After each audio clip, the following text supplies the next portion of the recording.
Hello, dear members of the Soul and Real Stories family. Today, we will bring you a romantic love story, so let's get started. Don't forget to subscribe to our channel so you don't miss any meaningful stories. Part 1. Hiding. Nathan Reed woke before dawn when the sky over Willow Creek was still tinged with the pale gray of fog. At 35, he was no longer the man who once struck fear into the entire underworld. A notorious kingpin second to none who had orchestrated multi-million-dollar deals amid the smoke of gunpowder and cold, piercing gazes. Now he was merely a silent figure in an old wooden cabin perched precariously on the edge of Evergreen Lake, a remote spot in the small town of Willow Creek, Oregon. The cabin had nothing remarkable about it: weathered wooden walls, a mossy stained tiled roof, and a small porch overlooking the calm water. But to Nathan, it was everything. A place to escape, to forget the years of blood and fire that had stained his life black. He stepped onto the porch in worn-out boots, a tattered flannel jacket hanging loosely over his shoulders. The scruffy beard he kept wasn't just to ward off Oregon's chill. It was a mask concealing the face that once made enemies cower in terror. Nathan lived discreetly, almost invisibly. He only left the house in the early morning while the town still slept, to fish from a small wooden boat or visit the general store for essentials: bread, milk, and sometimes a cheap bottle of whiskey to soothe the long, sleepless nights. He spoke to no one, didn't smile, didn't let anyone remember him. To the people of Willow Creek, he was just the guy by the lake, a stranger no one bothered to question. Willow Creek was a small, peaceful town like something out of an old postcard. Dirt roads were blanketed with dry pine needles fallen from towering trees. The gentle lapping of the lake against the shore sounded like a soothing lullaby, and the air carried the faint scent of burning wood from the fireplaces of quaint little homes. The townsfolk lived slowly, friendly, but not overly curious, a quality Nathan valued more than anything. That morning, as Nathan sat on the rickety armchair on the porch holding a mug of thick black coffee, an unexpected detail shattered his stillness. A black car, not a delivery truck or a familiar local vehicle, glided past the narrow path leading to the lake. It moved slowly, almost deliberately, its headlights sweeping across the water before disappearing behind the pine trees. Nathan frowned, his hand instinctively tightening around the dagger hidden in his jacket pocket, a habit from his days of living in danger. His heart beat a little faster, though his mind tried to calm it. Just a trick of the mind, he muttered to himself, his voice hoarse from disuse. But his eyes stayed fixed on the road where the car had vanished. He stood up, stepped inside, and shut the wooden door with a sharp click. The interior was sparse to the point of austerity. A single bed pushed against the wall, a small scratched wooden table, and a shelf with a few cheap novels he picked up from a second-hand store. No TV, no radio, nothing to connect him to the outside world. Nathan wanted it that way, a place to sever all ties to his past. But that black car, fleeting as it was, planted a seed of doubt in his chest. Had they found him? The old enemies who had sworn to make him pay with his blood. Part 2. A fateful encounter. Rain began to fall as Nathan Reed stepped out of the wooden cabin by Evergreen Lake. Small droplets slipped through the pine canopy, tapping a steady rhythm on the brim of the cap he pulled low over his face. He hadn't planned to go far today, just a short trip to the general store to buy more coffee and a few loaves of bread.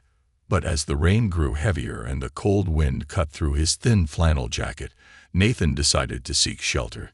He scanned the pine needle-covered dirt road of Willow Creek, his gaze settling on a small wooden sign hanging in front of the Willow Brew coffee shop, the only nearby place still lit up. Nathan pushed the door open, the faint jingle of a bell announcing his arrival.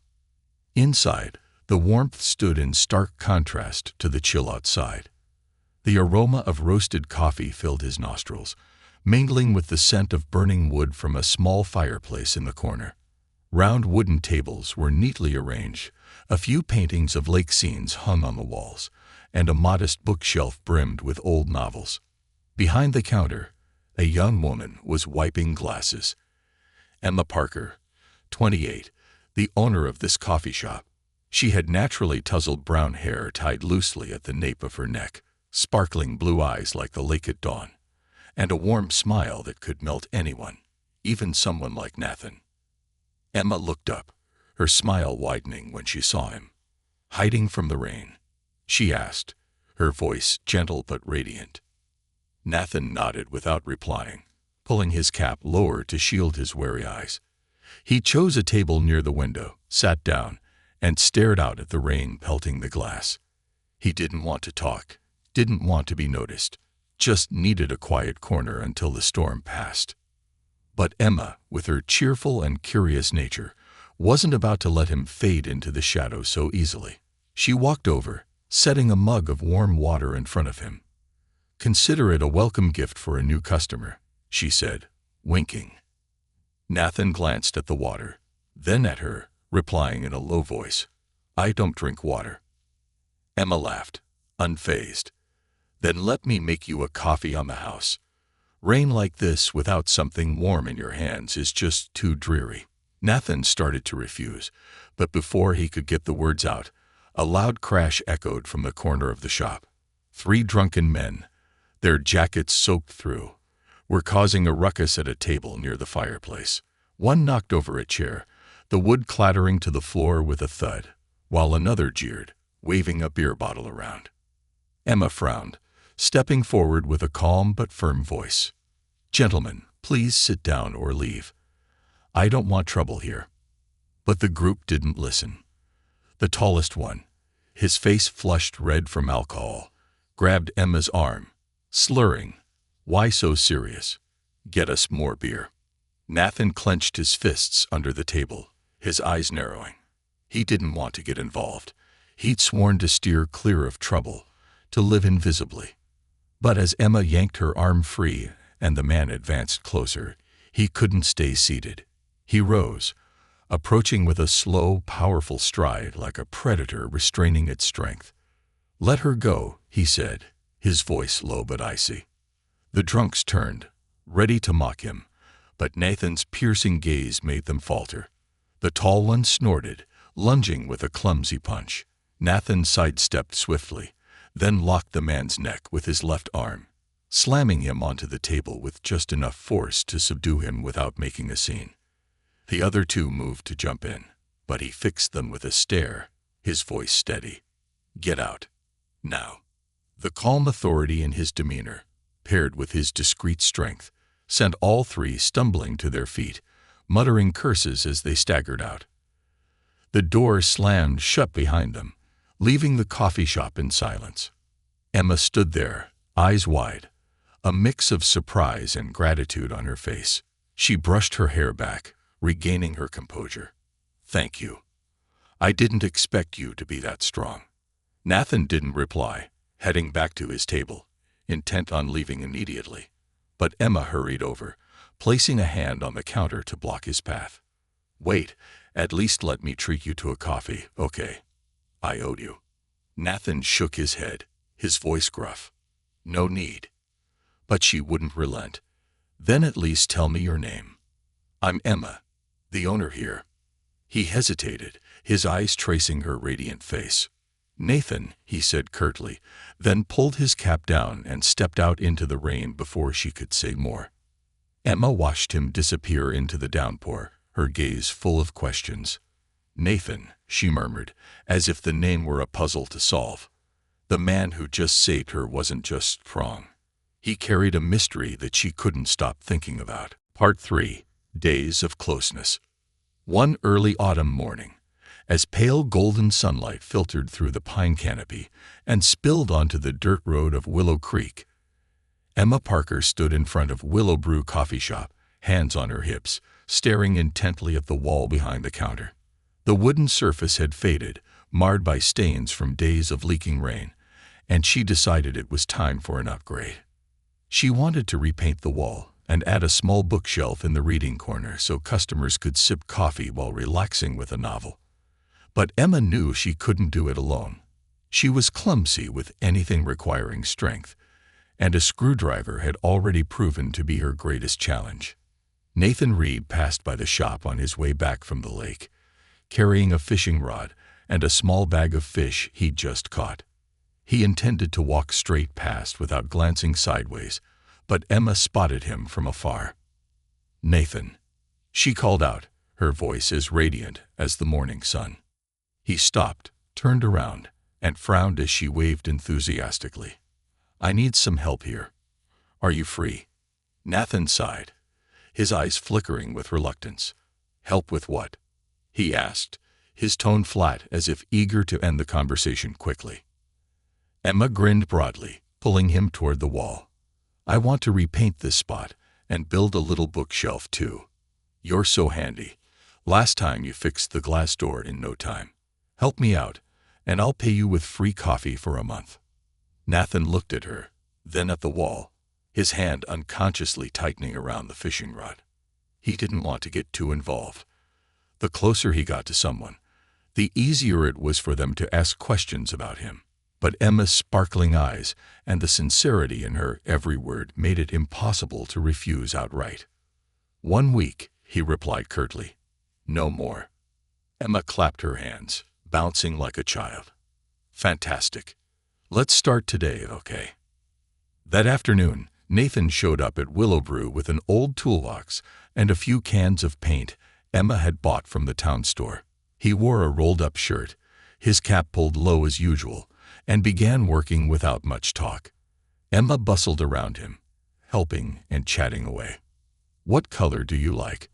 I picked a light green, but if you prefer something else, just say so." Nathan shrugged. "Any color's fine," and kept brushing paint onto the wall in neat, even strokes. His silence didn't deter Emma. She started talking about the shop, her regular customers, and the first time she brewed coffee so badly it filled the house with a burnt smell. Nathan didn't reply, but the corner of his mouth twitched upward, a rare smile he didn't notice. Then an unexpected moment broke the rhythm. While Nathan stood on a ladder, painting the upper section, he accidentally tipped over a small can of paint. A splash of light green landed squarely on Emma's white shirt. She yelped, half surprised, half amused, staring as the stain spread. Nathan turned, eyes widening, looking flustered for the first time. "Sorry," he said quickly, stepping down to grab a rag for her. But Emma burst into laughter, grabbed a paintbrush still wet with color, and swiped a long streak across his cheek before he could react. "Now we're even," she declared, laughing so hard tears rolled down her face. Nathan stood there, paint on his face, staring at her with a mix of surprise and confusion. Then he chuckled, a hoarse, brief sound, but enough to crack the cold shell he always wore. "Your trouble," he muttered, wiping the paint off with his hand. Emma shrugged. "But it's fun, right?" They resumed working, but the air felt lighter now, as if that splash of paint had erased part of the invisible barrier between them. Over the next few days, Nathan came to the shop more often. He finished the wall, then started on the bookshelf, a task requiring precision that he handled with remarkable skill. Emma stayed close, assisting and talking. She told him about the books she loved, from Jane Austen's romantic novels to Jack London's adventure tales. "Do you read?" she asked, handing him a wooden plank. Nathan nodded. "Yeah, when I was a kid." He didn't elaborate, but his eyes dimmed slightly as he recalled his childhood, those rare peaceful days before life shoved him into darkness. Emma didn't press him, but she shared more about herself. She spoke of her dream to open Willowbrew, how she'd left the city for a quieter place. "I wanted this to be somewhere people feel at home. Some days Mrs. Johnson sits here all day just reading the paper. Other days kids run in begging for cookies. It's small, but it's enough for me." Nathan listened, hammering nails into the shelf with steady hands. He said nothing, but inside, her warmth felt like a strange breeze stirring the cold, locked corners of his heart he'd shut away for years. One late afternoon, as the bookshelf neared completion, Emma invited Nathan for a walk by Evergreen Lake. "You've worked all day. Take a break. I'll show you the best view in Willow Creek." Nathan meant to decline, but she grabbed his arm and pulled him out before he could protest. They walked along the shore, the water gleaming under the sunset, pine needles rustling beneath their feet. Emma pointed into the distance where a flock of ducks glided silently. "Beautiful, isn't it? I love sitting here every evening, just listening to the waves." Nathan followed her gaze, nodding. "Quiet," he said, his voice low. They sat on a large rock by the water's edge, Emma bringing 2 cups of coffee she'd prepared. She handed him one, her fingers brushing his as he took it.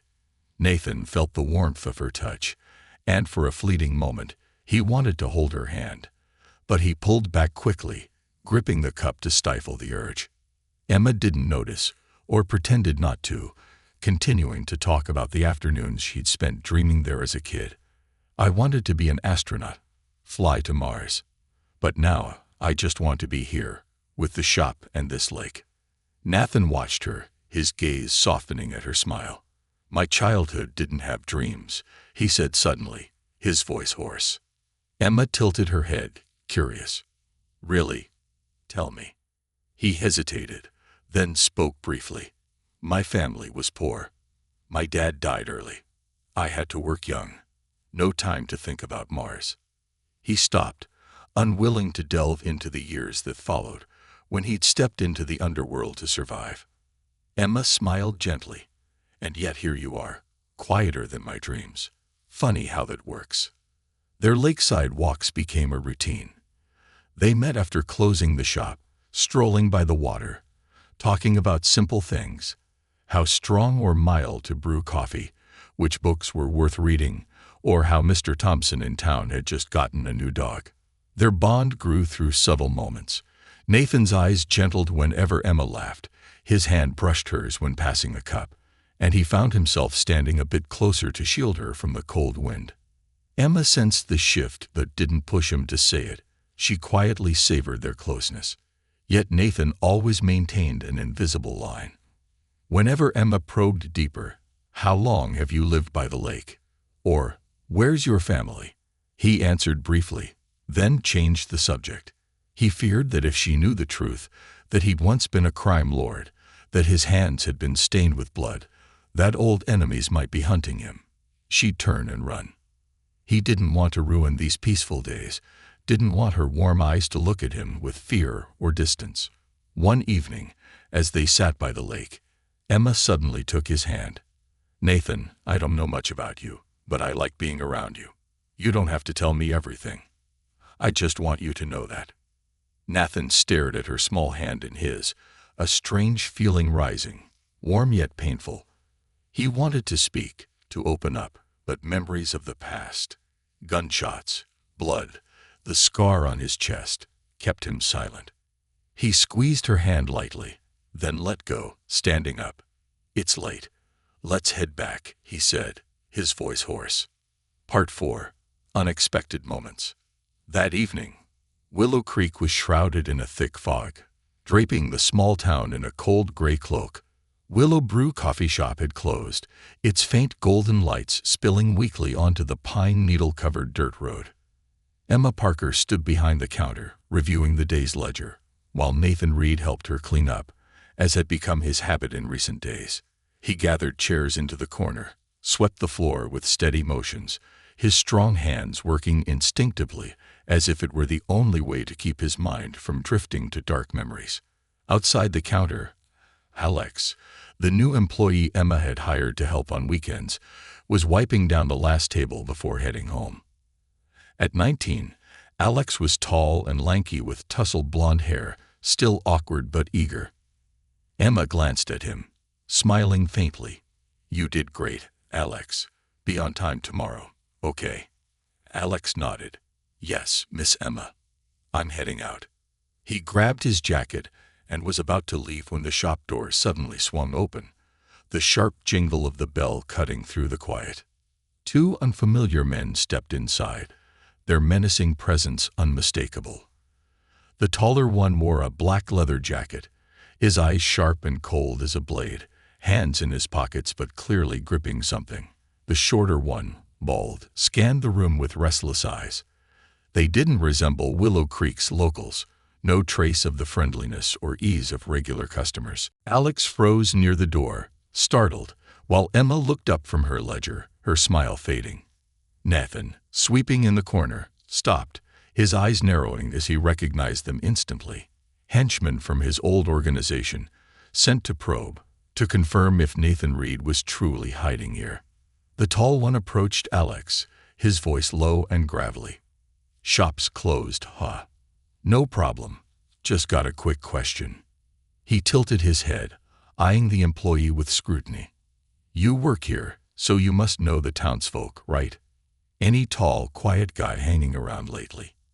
Alex hesitated, clutching the rag tightly, his voice shaky. I just started last week. Don't know much. You could ask Miss Emma, the owner." The bald one smirked, turning to his partner. "The owner? Let's ask her then." Nathan, hidden behind the newly built bookshelf, gripped the broom handle tighter, his heart racing. He knew if they spotted him, everything would unravel. Not just his identity exposed, but his connection to Emma would draw their attention too. He couldn't let her get tangled up, couldn't let her become a target for those who'd sworn to make him pay. His eyes darted around the shop, landing on a small nook behind the counter, a storage space for old tools, just big enough for two, concealed by a wooden curtain Emma used to hide odds and ends. "Emma," he whispered, his voice low but firm, signaling her to come closer. She was stepping out from behind the counter, about to address the men, but Nathan's piercing gaze stopped her cold. Before she could process what was happening, he moved swiftly, grabbing her hand and pulling her back behind the counter. He slid the wooden curtain aside, ushering them both into the cramped nook, then closed it with a quick, quiet motion. Inside, the space was pitch black, reeking of old wood and machine oil. Emma pressed against him, her shoulder touching his chest, her breath quickening in surprise. "Nathan." "What?" she started, her voice trembling, but he pressed a finger to her lips, whispering, "Shay." Outside, the two men advanced deeper into the shop. The tall one called out, his voice booming, "Where's the owner?" "Emma. Come out. We've got questions." He turned to Alex, still frozen near the door. "You said she's here. Where'd she go?" Alex stammered. She was just behind the counter. Maybe she stepped out." The bald one snorted, moving closer to the counter, his eyes skimming over the wooden curtain, but not lingering. "Emma, anyone in here?" he shouted, his tone threatening. No response came, only a heavy silence blanketing the shop. Inside the nook, Nathan stood in front of Emma, his hands on her shoulders to keep her still, his eyes locked on the men through a tiny slit in the curtain. He could feel her heart pounding beneath her thin shirt, her breath warm against his neck in the tight space. She trembled slightly but stayed silent, her gaze fixed on him, full of questions and fear.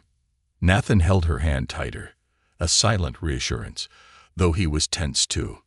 If they checked behind the counter, there'd be no escape. The tall one waited a few seconds, then grunted, "Guess we got it wrong. No one's here." The bald one nodded, muttering, "If that guy's around, he'll show up eventually. Let's go." They turned, their heavy footsteps fading toward the door. Through the slit, Nathan watched their shadows disappear into the fog, the door slamming shut, leaving behind a weighty stillness. He exhaled but held his position, waiting a moment longer to ensure they wouldn't return. Still pressed against him in the nook, Emma looked up at him in the dim light. Her face was mere inches from his, her warm breath brushing his lips. "Nathan," she whispered, her voice soft but resolute. "Who were they?" Her eyes glimmered with a mix of worry and curiosity, her lips parting slightly as she spoke. The closeness was overwhelming, the confined space bringing their mouths nearly touching, and in that instant, Nathan felt a powerful surge of emotion. Not fear, not tension, but something he'd suppressed for days. He didn't answer, just gazed into her eyes, his own softening, losing their usual chill. Then, As if drawn by an irresistible pull, Nathan leaned down, pressing his lips to hers. The kiss was gentle yet intense, a smoldering flame igniting after their days together. His lips were warm, meeting hers with a tenderness laced with longing, as if pouring out everything he couldn't say. Emma froze for a second, stunned, then closed her eyes, kissing him back, her hands instinctively clutching his shirt. Their breaths mingled, hearts beating in sync during that brief, blazing moment. When they parted, still in the nook, their faces flushed, breaths ragged, Emma touched her lips, her voice shaky. "Nathan." She didn't know what to say, her heart racing wildly. Nathan looked at her, his eyes flickering with unease but honesty. "I don't know," he whispered, his voice rough. "I just wanted to." He shifted back slightly, but the tight space kept him close, closer than ever. Emma smiled faintly, her own emotions a tangled mess. "So you don't hate me, right?" she asked, half teasing, half serious. Nathan didn't reply immediately, just watched her for a long moment, then slowly pushed the curtain aside. The shop's golden light spilled in, illuminating their shy expressions. "Let's get out," he said, his voice low. "They're gone." He stepped out first, pulling her along, his hand still holding hers, though he didn't realize it. Back in the shop, Emma brushed her hair back, trying to steady herself. "Nathan, who were those guys? Why'd you hide from them?" Nathan turned away, his fist clenching as he fought his feelings. "I don't want you mixed up in this," he replied, his voice hoarse. "Lock up. I'm going." He headed to the door, but before leaving, he glanced back, a rare warmth in his eyes. "I'll be back tomorrow," he said, then stepped out, leaving Emma standing there, her hand on her lips, a smile she couldn't hide. Part 5. Facing the past. After weeks of growing closer, Nathan finally revealed his past to Emma. How he'd once been a powerful figure in a criminal organization. How he'd left it all behind to seek peace.